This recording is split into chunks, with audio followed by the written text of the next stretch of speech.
चलिए फ्रेंड्स, शुरू करते हैं आज का अपना वीडियो। आज के इस वीडियो में आपको बताऊंगा क्लास 9 के लिए हाफ ईयरली एग्जामिनेशन 2021 का, जो कि आपका मैथ्स का पेपर है, जो कि वेरी वेरी मोस्ट है। आपका अगर क्लास 9 में है तो इस वीडियो को लास्ट तक जरूर देखिएगा, क्योंकि यह वीडियो बहुत ही यूजफुल होने वाला है क्लास 9 वालों के लिए। तो शुरू करते हैं आज का अपना वीडियो फ्रेंड्स। आज के इस वीडियो में आपको बताऊँगा क्लास 9 का, जो कि हाफ ईयरली एग्जामिनेशन 2021 का होगा, जो कि गणित का होगा। यानी कि जो सब्जेक्ट होगा आपका वह गणित का होगा। समय 3 घंटे का है, जैसा कि आप सभी को मालूम है कि क्लास 9 वालों के लिए 3 घंटे का आपको टाइम दिया जाता है पेपर को सोल्यूशन करने के लिए। निर्देश आपके सामने दिए जा रहे हैं और पूर्णांक यानी कि 100 मार्क्स का आपको यह क्वेश्चन पेपर है, जो कि एमपी बोर्ड परीक्षा से लिया गया है। तो पहला निर्देश आपके सामने है कि सभी प्रश्न अनिवार्य हैं, किंतु प्रश्न क्रमांक 6 से 26 तक आंतरिक विकल्प दिए गए हैं और उनमें से आपको छांटना होगा।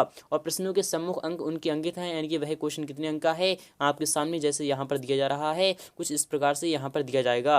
अब नेक्स्ट वाला भी दे लेते हैं। यानी कि नेक्स्ट वाला क्या कहना चाहता है, जो कि आ चुका है आप सामने है कि आवश्यकता अनुसार स्वच्छ चित्र बनाएं एवं ग्राफ का प्रयोग करना है आपको। तो पहला क्वेश्चन आ चुका है आप सामने है, वेरी वेरी मोस्ट है। क्वेश्चन नंबर 1 है। क्वेश्चन नंबर 1 का पहला वाला क्वेश्चन है, यानी कि सही विकल्प चुनकर आपको लिखना होगा। पहला क्वेश्चन आ चुका है आप सामने है कि π/2 एक्स स्क्वायर प्लस एक्स में एक्स स्क्वायर का गुणांक होगा। यानी कि इसमें एक्स स्क्वायर का गुणांक क्या है, तो आपको पता होगा कि π/2 होगा या फिर π/2 एक्स स्क्वायर होगा या फिर एक्स होगा या फिर 1 होगा। तो आपका जवाब आएगा यानी कि π/2 होगा, क्योंकि एक्स स्क्वायर का गुणांक कह रहा है, इसलिए आपका π/2 हुआ, इसलिए आपका विकल्प पहला वाला यहाँ पर सही हो जाएगा। चलते हैं नेक्स्ट वाला भी क्वेश्चन देते हैं। आ चुका है आप सामने है क्वेश्चन नंबर 3 है, जो कि बार बार आता है, इस बार भी आ सकता है कि 3x में बहुपद की घात होगी। फ्रेंड्स, जो 3x है, यानी कि 3x जो आपके सामने जो बहुपद दिया जा रहा है, उसमें बहुपद की घात कितनी है, क्या 1 है या फिर 3 है या फिर 0 है या फिर x है। तो आपको पता होगा कि बहुपद की घात यहाँ पर 1 दी जा रही है, क्योंकि यहाँ पर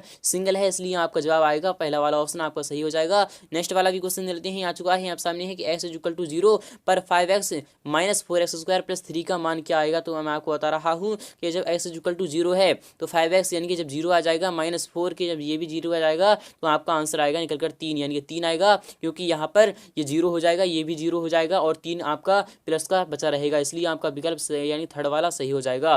चलते हैं क्वेश्चन नंबर 4 भी दे लेते हैं। आ चुका है आप सामने है कि समीकरण x - 2y = 4 का कौन सा हल नहीं है, यानी कौन सा हल नहीं है। तो आपको बताना होगा क्या 6 यानी 6,1 नहीं है, या फिर 4, यानी कि 0 नहीं है, या फिर 8,2 नहीं है, या फिर 0,2 नहीं है। तो हम रख लेते हैं पहले तो 6, यानी कि x के स्थान पर जब हम 6 रखते हैं और y के स्थान पर जब हम 1 रखते हैं, यानी कि 6 में से 2 गए तो आपके 4, यानी कि पहला वाला हल आपका होगा, यानी कि पहला वाला आपका इनकरेक्ट चला जाएगा, यानी कि इसमें से यह हल होगा। और 4, यानी कि 4 देख लेते हैं। अब 4 क्या है, 4 - 2, यानी कि यह भी आपका हल होगा। बट यहाँ पर कह रहा है कि कौन सा हल नहीं है, कि 8y, यानी कि 8,2 नहीं है, तो 8 यानी कि 8 इधर, 2 दूनी 4, यानी कि आपका यह भी है। 0,2 नहीं है। जी हाँ दोस्तों, आपका ऑप्शन नंबर डी आपका यहाँ पर सही हो जाएगा, क्योंकि जो 0,2 है वह आपका x - 2y = 4 का कोई हल नहीं है, इसलिए आपका विकल्प यानी कि फोर्थ वाला सही हो जाएगा। चलते हैं नेक्स्ट वाला भी क्वेश्चन मिलते हैं। आ चुका है आप सामने क्वेश्चन नंबर 5 है कि बिंदु 4,3 किस चतुर्थांश में होगा। यहाँ पर बात हो रही है कि जो बिंदु है जो 4,3 है वह किस चतुर्थांश में होगा, क्या पहले में होगा या फिर द्वितीय में या फिर तृतीय में या चतुर्थ में। तो आपको पता होगा जो पहला वाला चतुर्थांश होता है उसमें यानी कि दोनों ही पॉजिटिव रहते हैं, x और y, इसलिए आपका विकल्प पहला वाला सही आ जाएगा, यानी कि प्रथम चतुर्थांश में 4,3 आ जाएगा आपका। नेक्स्ट वाला भी क्वेश्चन लेते हैं, जो कि आ चुका है आप सामने क्वेश्चन नंबर 2 है, रिक्त स्थानों की आपको पूर्ति करना है। तो पहला क्वेश्चन आ चुका है कि निर्देशांक अक्ष तल को, यानी कि जो निर्देशांक अक्ष होता है, जो निर्देशांक अक्ष जो आपके सामने दिया जा रहा है, अक्ष तल को किसने कितने भागों में बांटता है। तो मैं आपको बता रहा हूँ जो निर्देशांक अक्ष है वह कितने भागों में बांटता है। तो नेक्स्ट वाले भी क्वेश्चन देखते हैं, यानी त्रिभुज की किन्हीं 2 भुजाओं का योग तीसरी भुजा से होता है। फ्रेंड, जो त्रिभुज की जो 3 भुजाएं होती हैं उनके योग, यानी कि जो उसका योग होता है वह तीसरी भुजा से होता है। कैसा होता है, त्रिभुज की किन्हीं 2 भुजाओं का योग तीसरी भुजा के बराबर होता है। जी हाँ फ्रेंड्स, बराबर होता है, क्योंकि जो त्रिभुज होता है कुछ इस प्रकार से होता है, इसमें जब हम पाइथागोरस प्रमेय लगाते हैं, यानी कि जो कर्ण स्क्वायर होता है, तो वह कर्ण स्क्वायर किसके बराबर होता है, आधार स्क्वायर प्लस लंबे स्क्वायर, इसलिए आपका जवाब आएगा यानी कि तीसरी भुजा से बराबर होता है। चलते हैं नेक्स्ट वाला भी क्वेश्चन लेते हैं कि चक्रीय चतुर्भुज के सम्मुख कोणों के प्रत्येक युग्म का योग होता है, यानी कि जो चक्रीय चतुर्भुज होता है कि सम्मुख कोण के प्रत्येक युग्म का होता है वह होता है 180 डिग्री। नेक्स्ट वाला भी क्वेश्चन लेते हैं, यानी कि 3 असंरेख बिंदु से वृत्त खींचे जा सकते हैं, कैसे खींचे जा सकते हैं आपको यह कमेंट बॉक्स में हमें बताना होगा। क्वेश्चन नंबर 5 भी दे लेते हैं, यदि 2 कोणों का योग 90 डिग्री है तो ऐसे कोण क्या कहलाते हैं, वह कहलाते हैं कोटि पूरक कोण। जी हाँ फ्रेंड्स, कि 2 कोणों का योग अगर 90 डिग्री है तो वह कोटि पूरक कहलाते हैं, अगर यहाँ पर बात होती 180 डिग्री की बात होती तो वह संपूरक कोण कहलाते हैं। आप इसे भी ध्यान में रखिएगा। नेक्स्ट वाला क्वेश्चन दे लेते हैं। आ चुका है आप सामने है क्वेश्चन नंबर 3 है एक वाक्य या फिर एक शब्द में आपको उत्तर देना होगा। पहला क्वेश्चन आ चुका है कि मूल बिंदु की निर्देशांक होती हैं। फ्रेंड, जो मूल बिंदु होता है उसकी निर्देशांक क्या होती हैं? वही होती हैं एक्स कॉमा वाई, यानी कि जो एक्स कॉमा वाई होती हैं वह 0,0 यानी कि 0,0 आपके यानी कि मूल बिंदु यानी कि जो मूल बिंदु होता है उसके निर्देशांक होते हैं आपके 0,0। नेक्स्ट वाला भी क्वेश्चन देते हैं कि रैखिक समीकरण 3x + 2 = 0 ax + by + c = 0 के रूप में यानी कि आपको व्यक्त करना है। तो पहला क्वेश्चन आ चुका है आप सामने है, यह क्वेश्चन आपको यह व्यक्त करना है। तो ए के ए का मान आएगा आपका यहाँ पर 3 निकलकर और बी का आएगा आपका 2 निकलकर। नेक्स्ट वाला भी क्वेश्चन चलते हैं, 1 तथा 2 के बीच कोई एक अपरिमेय संख्या आपको बताना है, यानी कि परिमेय संख्या आपको बताना है। तो 1 तथा 2 के बीच बात हो रही है तो आपका कौन सा आ जाएगा, यानी कि क्या आ जाएगा? तो वही आपका आएगा यानी कि 1.5 आ जाएगी, यानी कि 1.5 आएगी, 3/2 आपका आंसर आ जाएगा। चलते हैं नेक्स्ट वाला भी क्वेश्चन चलते हैं कि ऐसे सर्वांग संतुलता नियम आपको लिखना होगा, मध्य बिंदु के परिमेय आपको लिखना होगा। नेक्स्ट वाला भी क्वेश्चन चलते हैं, क्वेश्चन नंबर 4 आ चुका है आप सामने है, वेरी वेरी मोस्ट है, यह क्वेश्चन भी बार बार आता है। अगर आप चाहते हैं इसका फुल सॉल्यूशन तो मैं आपको बताऊंगा, इसका फुल सॉल्यूशन भी नेक्स्ट वीडियो में। प्रश्न नंबर 4 है कि सत्य और असत्य आपको बताना होगा। y = 3x + 5 के रूप में यानी कि अपरिमित रूप से अनेक हल हैं, क्या यह सत्य है या फिर असत्य है? तो आपको यह बताना होगा। दो भिन्न बिंदुओं से होकर जाने वाली असंख्य रेखाएं होती हैं, यदि दो वृत्त बराबर हैं तो उनकी त्रिज्याएं बराबर होंगी। शून्य एक पूर्ण संख्या है किंतु प्राकृतिक संख्या नहीं है, परिमित संख्या एक पूर्णांक होती है, आपको यह भी बताना होगा। नेक्स्ट वाला भी क्वेश्चन चलते हैं, क्वेश्चन नंबर 5 आ चुका है आप सामने है कि परिवर्ती यानी कि क्वेश्चन नंबर 5 है कि सही जोड़े बनाइए, आपको बनाना होगा।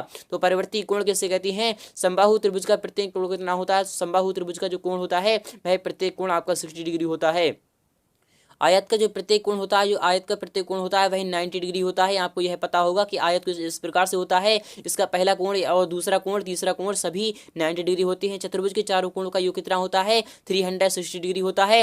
रैखिक युग्म के कोणों का योग होता है, जो रैखिक युग्म होता है उसके कोणों का योग कितना होता है? तो रैखिक युग्म की बात हो रही है तो वह होता है आपका क्या आएगा? तो आपका आ जाएगा यहाँ पर यानी कि 180 डिग्री आ जाएगा, यानी कि और यहाँ पर बात हो रही है कि परिवर्ती कोण क्या होता है? तो परिवर्ती कोण होता है आपका 180 डिग्री से बड़ा और 360 डिग्री से छोटा होता है। नेक्स्ट वाले भी क्वेश्चन चलते हैं, क्वेश्चन नंबर 6 आ चुका है आप सामने है। Question number 6 very very most है कि 2√2 + 5√3 और √2 - 3√3 को यानी कि और को आपको जोड़ना होगा, यानी कि और को जोड़िए, आपको यह जोड़ना होगा। तो मैं आपको बता रहा हूँ कि 2 यानी कि 2√2 और 2√2 यानी कि यह जब आपका चला जाएगा तो यानी कि 3√2 आ जाएगा आपका, और 5 यानी कि 5 प्लस यानी कि जब यहाँ पर से चला जाएगा तो वह आएगा आपका। तो मैं आपको बता रहा हूँ कि 3√2 आपका पहला वाला तो 3√2 आएगा और माइनस यानी कि प्लस 2√3 आएगा, यानी कि प्लस 2√3 आपका यहाँ पर आ जाएगा। तो आपका आंसर आपको मिल चुका है। नेक्स्ट वाला भी क्वेश्चन देते हैं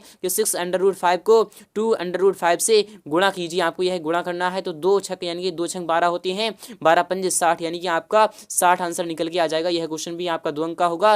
नेक्स्ट वाला भी क्वेश्चन देते हैं कि प्रश्न क्रमांक 7 है कि यदि समांतर चतुर्भुज ABCD का क्षेत्रफल 100 वर्ग सेंटीमीटर है तथा भुजा AB = 10 सेंटीमीटर, तब भुजा AB पर बिंदु C से डाले गए लंब की आपको यानी कि लंबाई ज्ञात करना है। यह क्वेश्चन आपका 2 अंक का होगा। अथवा वाला क्वेश्चन भी देते हैं कि चतुर्भुज के समांतर चतुर्भुज होने के लिए एक प्रतिबंध आपको लिखना होगा। नेक्स्ट वाला भी क्वेश्चन देख लेते हैं कि चित्र देखकर यानी कि जो आपके सामने चित्र दिया जा रहा है उसे आपको देखना होगा। त्रिभुज DPC एवं समांतर चतुर्भुज ABCD का उभयनिष्ठ आधार एवं समांतर रेखाएं आपको लिखना होगा। अथवा वाला क्वेश्चन भी दे लेते हैं कि चित्र देखकर बताइए कि क्या त्रिभुज RTQ तथा त्रिभुज P यानी कि RPQ क्षेत्रफल में बराबर है, यदि हाँ तो कारण भी आपको लिखना होगा। नेक्स्ट वाला भी क्वेश्चन देते हैं, क्वेश्चन नंबर 9 आ चुका है आप सामने है कि आसान कोण की परिभाषा लिखकर चित्र बनाकर आपको बनाना है। अथवा वाला भी क्वेश्चन देते हैं कि प्रतिच्छेदी रेखाएं एवं अप्रतिच्छेदी रेखाओं का आपको चित्र बनाना होगा। नेक्स्ट वाला भी क्वेश्चन देते हैं, क्वेश्चन नंबर 10 आ चुका है आप सामने है कि y = 4 का आलेख आपको खींचना होगा। अथवा वाला भी देते हैं कि 2s + 3y = 12 का हल आपको लिखना होगा। 11 वाला क्वेश्चन है कि 1/7 - 2 का परिमेयकरण करना है आपको। अथवा वाला क्वेश्चन देते हैं कि 2^2/3 और × 2^1/5 का आपको हल लिखना होगा। नेक्स्ट वाले भी क्वेश्चन देते हैं कि k का मान ज्ञात कीजिए जबकि x = 2 y = 1 समीकरण 2s + 3y = k का हल होगा। तो वह क्या होगा, यानी कि x = 2 रखना है आपको, तो 2 दूनी 4 और 3 एकम 3 यानी कि 4 3 7 आपका आंसर निकल कर आ जाएगा। नेक्स्ट वाले भी क्वेश्चन लेते हैं। तो आ चुका है आप सामने है कि यदि बिंदु 3,4 समीकरण 3y = ax + 7 के आलेख पर स्थित है तो a का मान आपको ज्ञात करना होगा। तो आपका a का मान क्या आएगा निकल कर, तो मैं आपको बता रहा हूँ कि 3y = क्या है, वह 4 रखना है आपको। तो 3 चौक 12 और ax यानी कि x के यहाँ पर रखना है आपको 3, तो a यानी कि 3a + 7 यानी कि 12 में से 7 गए तो 5 यानी कि 5 में से 5/3 आपका आंसर निकल के आ जाएगा। नेक्स्ट वाले भी क्वेश्चन मिलते हैं, आ चुका है आप सामने है, वेरी वेरी मोस्ट है कि चित्र में एक्स और वाई के आपको मान ज्ञात करना है। यह क्वेश्चन भी बार बार आता है, इस बार भी आ सकता है। अथवा वाला भी देते हैं कि चित्र में यदि ए बी समांतर है सी डी समांतर है ई एफ के और by is to Z is equal to 3:7 है, तो एक्स का मान आपको ज्ञात करना है। यह क्वेश्चन भी बार बार आता है, इस बार भी आ सकता है। यदि एक समांतर चतुर्भुज के विकर्ण बराबर हो तो दर्शाइए कि वह एक आयत है, आपको यह दर्शाना होगा। यह क्वेश्चन आपका 3 अंक का होगा। एक चतुर्भुज के कोण 3:5:9:13 के अनुपात में है। इस चतुर्भुज के आपको सभी कोण ज्ञात करना होगा। एस यानी कि x³ + 3x² + 3x + 1 को s+1 से आपको भाग देने पर शेषफल आपको ज्ञात करना होगा। यह क्वेश्चन आपका 4 अंक का होगा। k का मान ज्ञात कीजिए। यदि x - 1 x² + x + k का एक गुणनखंड है, आपको इससे भाग दीजिए, आपका आंसर निकल के आ जाएगा। ग्राफ पेपर पर बिंदु 4,3 - 3, 4 को अंकित करना है आपको। यह क्वेश्चन भी आपका 4 अंक का होगा। अथवा भी देते हैं कि बिंदु P की निर्देशांक है 3,4 को ग्राफ पर पेपर पर अंकित कीजिए एवं बाई अक्ष और एक्स अक्ष से बिंदु P की लंबिक यानी कि लंबिक दूरी आपको याद करना होगा। नेक्स्ट वाला भी क्वेश्चन मिलते हैं, क्वेश्चन नंबर 17 आ चुका है आप सामने है कि वृत्त का केंद्र यानी वृत्त का केंद्र ज्ञात करने हेतु विधि एवं लिखिए एवं चित्र बनानी, ये आपको यह क्वेश्चन 4 अंक का होगा। नेक्स्ट वाला भी देते हैं, यदि एक रेखा दो संकेंद्री यानी कि संकेंद्री वृत्तों को जिसका केंद्र O है ABC है और D प्रतिच्छेद करें तो सिद्ध कीजिए AB = CD, आपको यह बताना होगा। यह चित्र देखकर आप समझ सकते हैं। क्वेश्चन नंबर 18 आ चुका है आप सामने है, जो कि वेरी वेरी मुश्किल है, जो कि बार बार आता है, इस बार भी आता है। एक त्रिभुज यानी कि एक यहाँ पर क्या दी जा रहा है उसे आप विस्तार के साथ समझते हैं। एक दी गई किरण के प्रारंभिक बिंदु पर 60 डिग्री के कोण की रचना कीजिए एवं उसका समद्विभाजक आपको खींचना होगा। अथवा भी देते हैं, एक त्रिभुज ABC की रचना कीजिए जिसमें BC = 7 सेंटीमीटर, L यानी कोण B = 75 डिग्री और AB + AC = 13 सेंटीमीटर। और क्वेश्चन 19 भी आ चुका है आप सामने है, इसे भी आप समझ सकते हैं। उम्मीद करूंगा आपको वीडियो बहुत ही अच्छी लगी होगी। अगर वीडियो अच्छी लगी है तो वीडियो को लाइक करना, शेयर करना बिल्कुल भी ना भूलें। मिलते हैं नेक्स्ट पार्ट में फुल सॉल्यूशन के साथ बहुत जल्द।